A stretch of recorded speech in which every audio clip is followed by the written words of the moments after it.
think it's been about, I want to say 16 years since I've been a manager, installation manager.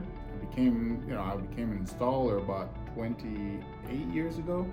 It was pretty fun. I was pretty excited to actually go to these houses and meet all these people, the new people, the clients, and the accomplishment of getting something done and the projects looking as good as they did was pretty satisfying. I did that for about 11 years installing. Eventually they said, well, we got plenty of installers now. Do you mind managing them? For some credit, feel pretty proud of that when they were telling me that that was pretty much capable or the most qualified to do so, and been doing it since. It's been very challenging sometimes, but nothing I can't handle.